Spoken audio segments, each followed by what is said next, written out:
E aí, pessoal, vamos começar mais um episódio do podcast Os Sócios. Estou aqui com Malu Perini, minha digníssima esposa, host e rosto do podcast. Olá, pessoal, sejam bem-vindos.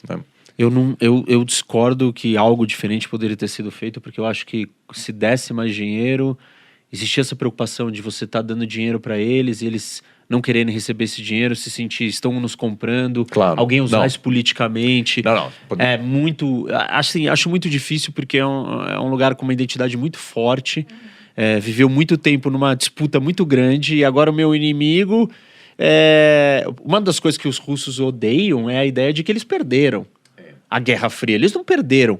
Nós decidimos mudar de modelo econômico, político. Nós mudamos. Não foram vocês que ganharam da gente. Vocês nunca colocaram uma tropa aqui dentro. Vocês nunca invadiram e conquistaram o meu território. Então, assim, óbvio que tem um ressentimento de achar que os americanos... vocês acham que vocês ganharam a Guerra Fria? Não. Claro. Vocês não ganharam nada de mim. Eu quis mudar e ser outra pessoa. E eu entendo o que você está falando da frustração, e esse é o problema da implementação da democracia, até nos lugares onde a democracia nasceu. Porque a democracia ela requer uma constante alimentação, cuidado. É uma planta que tem que ser regada. E o tempo inteiro você ficar mexendo, desenvolvendo ela. E essa é a crise da democracia no mundo inteiro que a gente está assistindo, né? A crise de representatividade, a crise de achar que a democracia é lenta, que ela não funciona, de perverter e distorcer os princípios democráticos. A discussão de liberdade de expressão é uma dessa. Sua liberdade de expressão, você pode falar o que você quiser? Não, liberdade de expressão, nenhum conceito de liberdade é sobre poder fazer o que quiser. Para começar a conversa sobre liberdade. Não existe liberdade absoluta, porque a liberdade absoluta ela pode ser burra, inclusive.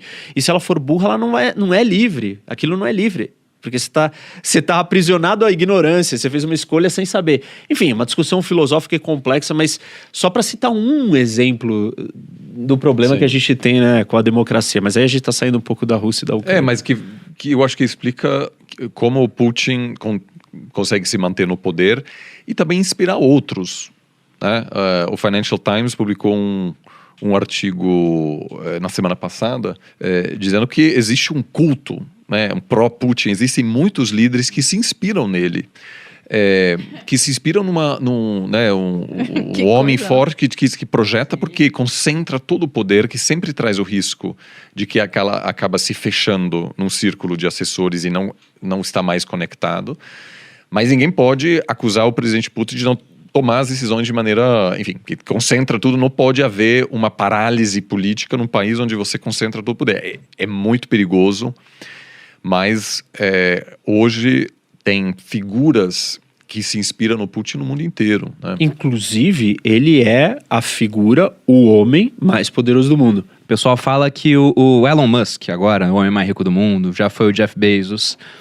Só que nisso eles estão avaliando o patrimônio que eles têm, né, que é o equity da empresa que construíram. Nessa métrica, eu concordo. Mas será que Vladimir Putin não é o homem mais rico do mundo? Não, eu vou contestar, inclusive nessa métrica. Existem estudos que mostram que o Putin tem 600, 700, 800, 1 trilhão em dinheiro.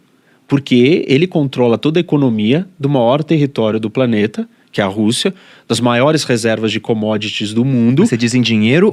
Ou pensando no valor de mercado disso? Valor de mercado, dinheiro, é uma mistura de coisas. As sociedades e empresas estatais gigantescas, sociedade com outros oligarcas que tem diversos outros negócios para o mundo, dinheiro vivo, dono de terras e propriedades. Aí, além disso, aí a gente sai da parte econômica e entra nas outras partes. Ele governa o maior território da Terra, físico, o maior país do mundo. Ele tem o maior arsenal nuclear do mundo. De todas as ditaduras que existem, talvez ele seja a que tenha a maior concentração numa única pessoa. Porque, assim, a China, apesar de ser um país com uma população muito maior, Xi Jinping, existe um partido comunista.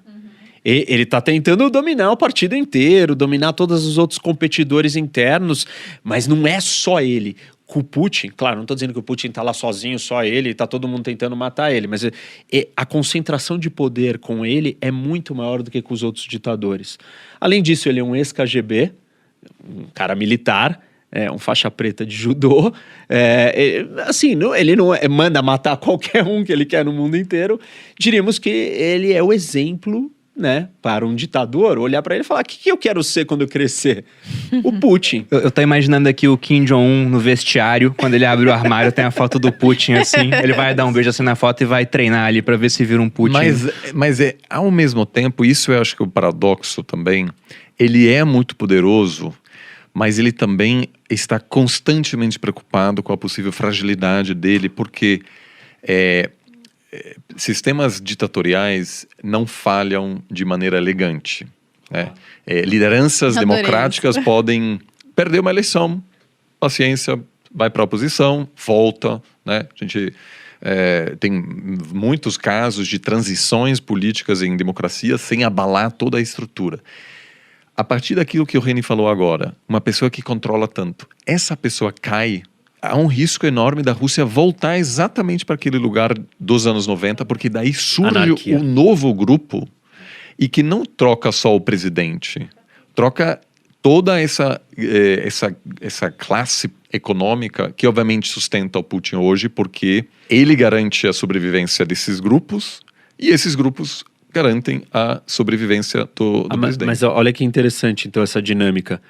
Dificilmente a Rússia vai quebrar isso, esse ciclo. Exato, ele pode chegar... Porque se ele cair, não vai chegar alguém e falar: não, calma, vamos organizar e nos dividir pacificamente. Não, alguém vai ter que dominar o espaço inteiro e controlar tudo. Não Vai ser o existe novo vácuo de Putin. poder, né? Só que a instabilidade econômica pode ser grande, porque por algum período ninguém sabe, né, uma das principais empresas de gás, quem controla agora? Porque a pessoa rapidamente vai ter que se consolidar para evitar justamente um sistema de anarquia que emergiu porque havia um vácuo de poder. Então havia grupos não estatais que começaram a controlar indústrias, pequenos territórios dentro das cidades.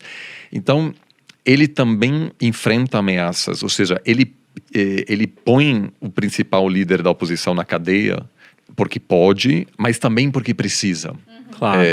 Ou seja, ele sim tem muito poder, mas ele também não se sente seguro o suficiente de dizer: não, meu mandato vai até lá e enquanto eu estou aqui a oposição pode fazer o que quiser, porque existe uma fragilidade constitucional também.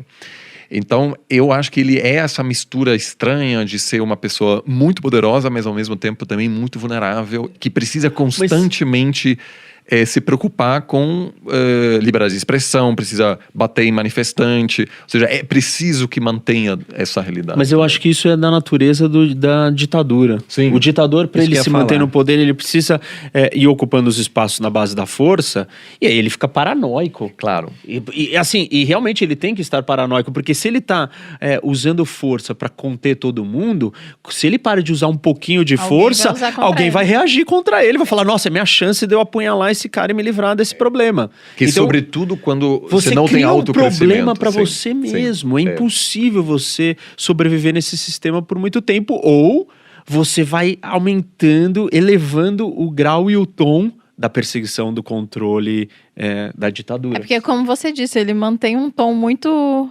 sóbrio, eu acho, né? Que dá Sim. essa impressão de que a gente não sabe muito bem se é forçado ou não. Então, mas é por isso que ele se preocupa com o teatro. E o teatro não é só para fora. É pra pra dentro. dentro também.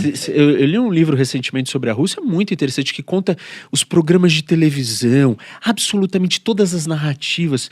O país ele é alimentado por grandes farsas. O Ministério Mas da em Verdade atuando. escala assim, massificada, mas é uma loucura. Você fala: meu Deus, isso é um grande reality aqui construído, entendeu? E é isso. E isso, numa sociedade dominada, né, ou com pouca informação, as teorias da conspiração, elas ganham vida própria. E a gente vê lugares onde existem ditaduras, o Oriente Médio é um deles. É a terra fértil da teoria da conspiração. Você viaja pra lá, você conversa com as pessoas, as histórias são as mais mirabolantes possíveis. E a mesma coisa na Rússia. Onde tem controle de informação, a não verdade, a fake news, tudo isso vira o modus normal do país. O que eu ia falar é que eu concordo que ele tem uma posição frágil, mas Todo governante centralizador, ditador, tem essa posição. É aquela história da espada de Damocles, que vocês devem conhecer, mas falando para a audiência, era um tirano em Siracusa, Dionísio II, aí um cortesão, o Damocles, falou, eu consigo fazer o que você faz. Ele falou, senta aqui então, e pendurou uma espada presa por um fio de uma crina de cavalo, mostrando que, olha, você tem todo o poder, mas de repente você não tem mais poder nenhum, porque a espada cai na sua cabeça. E o Putin, ele foi exímio ao se manter no poder durante todo esse período, porque é um cara inteligente, tem uma visão de longo prazo, e quando eu falei isso outro dia num corte, falando que eu tô apoiando o Vladimir Putin, não, só tô reconhecendo a verdade. Como ele entende que ele vai estar no poder daqui a bastante tempo, ele pensa, né, tem estímulos pelo menos para pensar a mais longo prazo, do que um governante que foi eleito para um mandato de 4 anos e entende que, olha, eu posso me endividar bastante agora, eu gasto muito, eu aumento minha popularidade e essa dívida fica pro próximo cara daqui a 10 anos ele paga. E se eu tiver sorte, isso vai cair na mão do meu opositor político. Mas até pensando nessa questão...